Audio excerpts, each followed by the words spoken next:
Welcome to the Psych Central Show, where each episode presents an in-depth look at issues from the field of psychology and mental health, with host Gabe Howard and co-host Vincent M. Wales. Hello, everyone, and welcome to this week's episode of the Psych Central Show podcast. My name is Gabe Howard, and with me, as always, is Vincent M. Wales. And today we have an absolutely incredible guest. The gentleman's name is Electroboy. Now, that is not his given name. That is the really? Name. It's not. You told me it was. I know. I asked his mother on Facebook, and she said that he was born Andy Behrman. So there's a little bit of history. That is true. That is true. But sometimes people forget that, and sometimes I forget that. What's amazing, though, is I met Andy under the moniker Electroboy on Facebook a few years ago when I was but a young mental health advocate in the bipolar space, and Andy and I met up via social media.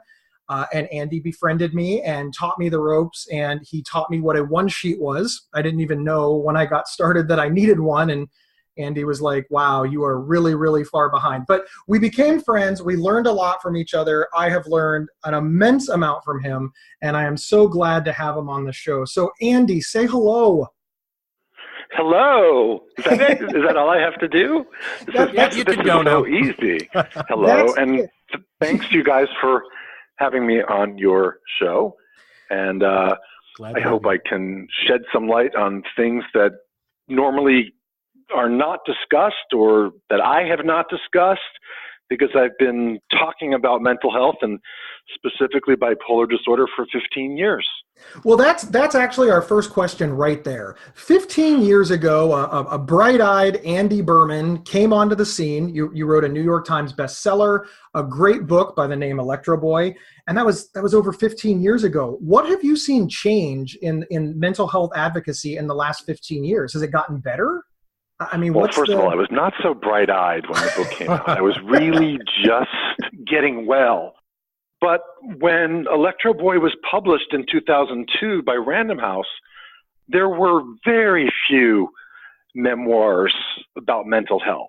Very, very few. I mean, probably 4 or 5.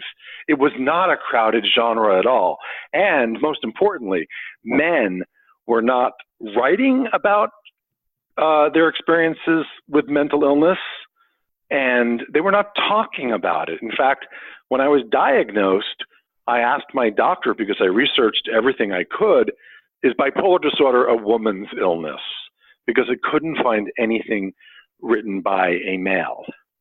Wow. So in answer to your question, in 15 years, I think we've come a long way. I think we have a very long way to go, but we are discussing mental illness and bipolar so much more openly than we were, back in 2002. Mental illness is less of a stigmatized thing these days. I think you'd agree. However, Andy, I know that you're not too crazy about the term stigma. Is that right? Well, I don't agree that, I don't agree that it's so much less stigmatized. I mean, in some communities, it's less stigmatized. Very true. But for example, African-American males, Asian males, it is still a very stigmatized illness. Mental illness is stigmatized, not just bipolar disorder. So that's one. And even amongst males, men are not running out for treatment. They don't openly speak about suffering, whether it's somebody with PTSD or bipolar or depression. Perhaps they're telling a best friend, but they still may be holding off from telling their family member. And, you just said that I'm not a huge fan of the word stigma. Probably 12, 13 years ago, I wrote a piece called Dump the Stigma and Focus on Recovery. And I started using the word a lot. And I realized after a while, the word stigma kind of was stigmatic in its own way. And it became the main focus of what people in the mental health field were focused on, when I thought that there were so many other issues, and I still do today: access to quality care, access to affordable care, access to any kind of care. I know that stigma, which I also refer to as discrimination, because, hey, I've dealt with it, for years and years and years. People have said, oh, you're the guy who wrote Electroboy. You're the crazy one. You're the lunatic. You're the psycho.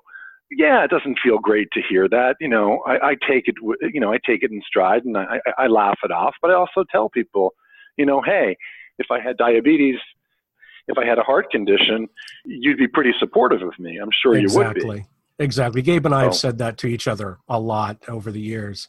Now, earlier you pointed out that 15 years ago, there were a lot fewer memoirs than they are today, and especially from men. What made you different? Yeah, why'd you write the book? Why'd I write the book? I wrote the book because for probably 10 to 12 years, I really suffered.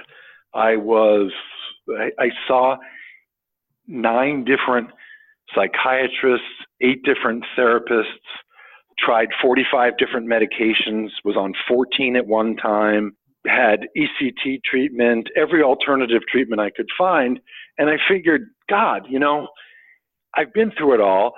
I kind of feel like I'm a professional patient, but I still haven't read anything that recounts, the suffering. And I really wanted to chronicle my battle with bipolar disorder. But at the same time, in all fairness, I never thought Electroboy was a self-help book. I just thought it was my story. And curiously, it ended up, I'd say 80% of people who bought it either suffered with bipolar disorder or had family members or friends who suffered with it. So oddly, I was just shocked that it became a self-help book, and it's still regarded as a self-help book. And I still find that odd, but because it was just my story. I didn't realize that my story was one of suffering with mental illness, probably, from the age of 5 or 6, until I was almost 40 years old. Andy, now the Electroboy, which is the title of the book, and of course your nickname, comes because you had ECT treatments as part of your therapy. Can you explain Correct. Who gave you the nickname Electroboy? Yes, I had a nurse at the hospital where I had electroconvulsive therapy, ECT, or electroshock, or as the Brits call it, electric shock. And when I was finished with the treatment and I woke up in recovery, she helped me off the gurney and she said, "Come with me, Electroboy." So that's who gave me the nickname. Wow, that's really cool. So we're going to go ahead and go to break real quick. But when we come back, Andy, I want to talk to you about you being interviewed by Stephen Fry, because frankly, I think that's one of the coolest things that you've ever done. So we'll be back in a moment. This episode is sponsored by BetterHelp.com. Secure, convenient, and affordable online counseling. All counselors are licensed, accredited professionals. Anything you share is confidential. Schedule secure video or phone sessions, plus chat and text with your therapist whenever you feel it's needed. A month of online therapy often costs less than a single traditional face-to-face session. Go to BetterHelp.com/Psych Central and experience 7 days of free therapy to see if online counseling is right for you. BetterHelp.com/Psych Central. Hey, fans of the Psych Central Show podcast, we are currently surveying our listeners to learn more about you and to learn what we can do better. Please take a few minutes and visit our website at psychcentral.com/show and click on listener survey link found on that page. Thank you. Welcome back, everyone. We are talking with Andy Behrman, a.k.a. Electroboy. And just before the break, he was telling us how he got that nickname, and it was due to the electroconvulsive therapy treatments that he had over the years. Andy, one of the things that you hear a lot about ECT is that it comes with memory loss on occasion. Did you ever have any issues with that? Sure. I say it comes with memory loss 100% of the time. Okay. Memory loss and cognitive impairment. I've never met a patient who has not suffered some type of memory loss, short-term, long-term, or cognitive impairment. Meaning, in my case, not being able to dial the telephone, use the remote control, just to figure out how basic things work. It comes back, but, in all fairness, I have to tell you that my own doctor said to me, don't worry about memory loss or any kind of cognitive loss because it's not going to happen. And that was not true. And I was pretty upfront with him after that. I've interviewed plenty of people, and you are wrong. So, what's your overall opinion of ECT now? I mean, if somebody were to ask you, I'm not pro ECT. I'm not anti ECT. I can only say that it was a last ditch effort to try to stop my mania and the pretty intense dark lows that I experienced, and it did work for me. But I also had 19 rounds of ECT, which was it was more than I had ever planned on. I thought I'd probably have about 6. At this point, I wish I had known more about it before I did it. But at the same time, it worked for me. It seems to work for people, elderly patients, pretty well, who can't wait for different medications to work. But if you can handle some memory loss, it's not terrible. It's not barbaric. I mean, I'd rather have ECT than have a tooth pulled. But, people may argue with me about that. And it wasn't forced. So that's very important. So, Andy, here's the tough question. Hindsight's always 20/20. From this vantage point today, if you could get in a time machine, go all the way back to Andy before he had ECT, would you do it again? Would you warn yourself? Yes, I would do it again. Okay, so let's talk about Stephen Fry. Stephen Fry is a British actor. He does a lot of work in America as well. He also lives with bipolar disorder. And Andy, you got to meet him. What was it like? Well, I have no idea how I got to meet him. I think when Electroboy was published a year later in the UK, the BBC got a hold of a copy, and his producer was doing his big documentary called The Secret Life of a Manic Depressive. And he came to the US and he interviewed Richard Dreyfuss, and then he wanted to interview me, which I found very surprising. And I'll be honest, I had only seen Stephen Fry a few times on TV before. I didn't know that he was such a huge deal. This was about 14 years ago. And he just came knocking on my door, and we spent the day together, a little bit at my house, drove around Los Angeles quite a bit. And we talked about bipolar disorder, both of us having bipolar disorder, my ECT, and what I was doing with Electroboy. But it was fascinating meeting this larger-than-life character, just amazing. Very cool. So obviously your favorite interview ever is this one. This, of course, is my favorite interview, yes. And you are also a guest on Mental Illness Happy Hour, another guest of this show. Right, Paul Gilmartin. Over there. Yep, That was really cool. What was your favorite interview?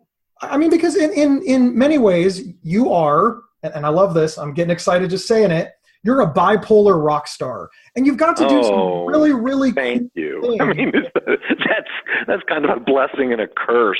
I mean, but from my favorite interview? I don't know. I really don't know. I mean, God, I guess I'm supposed to have an answer for what my favorite interview was. I don't have an answer for that. I don't.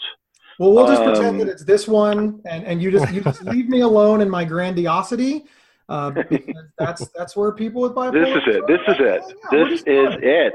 We're doing the bipolar buddy thing. So let's talk about you have a lot of mental health advocacy experience, and you have some interesting ideas on funding for self-help groups for. Well, no, it's an issue that's come up. I've been speaking a lot, and I travel a lot, and I speak at self-help groups across the country, whether they're NAMI groups, DBSA groups, all different kinds of groups, college groups, support groups on college campuses. And what I've seen when I've traveled is that some of these groups have absolutely no funding. In fact, they pay fees to belong to national groups.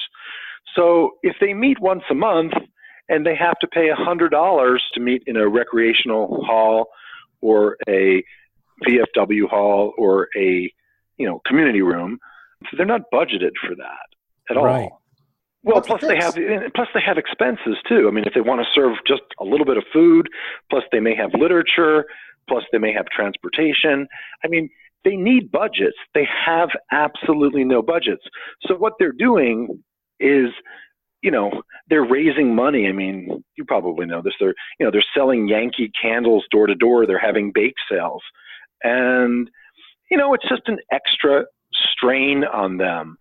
So what I'm planning on doing is traveling to 30 cities in 6 months. And what I'm going to do is I'll speak at, 1 or 2 support groups. They can charge whatever they want to have people come hear me. If 100 people come, they can charge $10 and make $1,000. I will also sell copies of my book and donate proceeds of the sale of my book there, but I will not charge these groups to speak at all. So it's something people have asked me to do all the time, and I've done tons and tons of time. They've just said, can you speak pro bono so we can raise money for our group? But this time I'm going to do it in a massive way, in a tour across the country, and try to do it 30 times in 6 months. So I'll be announcing that online in probably the next 2 or 3 weeks. Excellent. That sounds like a great approach, Andy. I wish you luck with that. Do you have a sponsor for this? I mean, 30 cities in 6 months. That's. I will have sponsors for this. Some of the money will come from private foundations. Some of the money will come from a GoFundMe campaign. But I'll have enough money to go to 30 cities without any of the self-help groups having to pay airfare, hotel, or meals. So they'll have to pay me nothing, but they'll keep all the proceeds from what they raise, and they'll keep the proceeds from the sale of my book or whatever merchandise I sell. That is incredible. Right, which means a group in Philadelphia or a group in Austin, Texas, or a group in Portland could potentially make, $1,000, $2,000, $3,000, which is more than what they need to function for the year. Of course, yeah, and I hope that you will add Columbus, Ohio, and Sacramento, California to the list. Sacramento, California is on the list, but awesome. Isn't that funny? Columbus was not on the list. Now I have to put it on the list. Yeah, Columbus, Ohio is where the second biggest bipolar celebrity rock star lives, being me. Oh my God, that's a reason to show up. Okay. And when I say biggest, I mean because I weigh 300 pounds, not because I've reached a level of fame that would allow me to be large.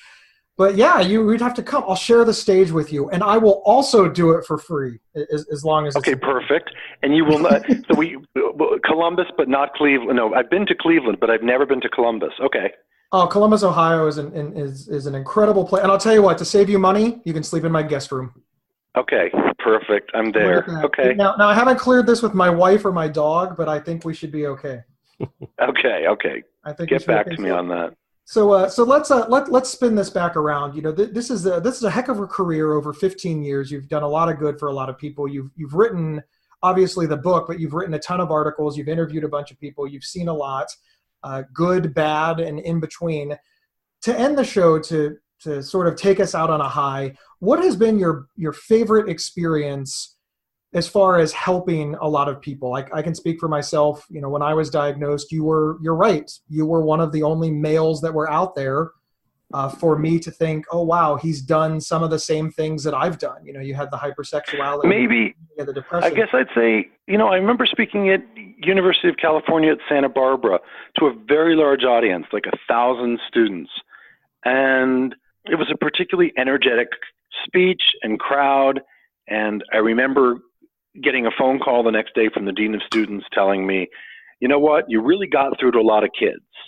And we had 6 kids come to us who we immediately put into therapy, who had never been into therapy before, and who have opted to take a break this semester and, take a leave of absence, because they're really they're really suffering, and they weren't even aware how badly they were suffering until they heard you speak yesterday.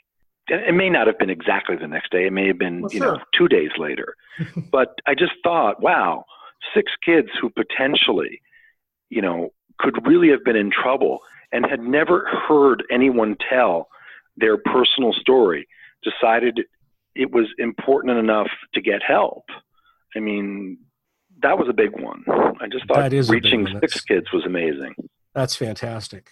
That's huge. So real quick, 30 seconds or less, what's next? What's next is a sequel to Electroboy, which starts off where Electroboy ends and moves me all the way from New York to Los Angeles, where subsequently I got married, had 2 kids, got divorced. There was some stress there, and I think it's important to write about that kind of stress and the stress that comes with being bipolar when you have to go through those things. And hopefully soon I'll be able to tell you a little bit more about a feature film version of Electroboy and this tour that I mentioned. So I hope to be busy, and I hope to be writing. It's going to be a heck of a year. Now, we want to disclose to the audience that Andy and I have a $10 bet that this will be the #1 downloaded show of all of the Psych Central Show podcast episodes. So one of us is getting $10. One of us. One of us is getting $10. So we'll see what happens. Thank you, everybody, for tuning in. Thank you, Andy, for being on the show. It is always a pleasure. Thank you both, Gabe and Vincent. Thank you so much. All right. Thanks, everyone, for tuning in. And remember, you can get 1 week of free, convenient, affordable, private online counseling anytime, anywhere by visiting betterhelp.com/psychcentral. We will see you next week.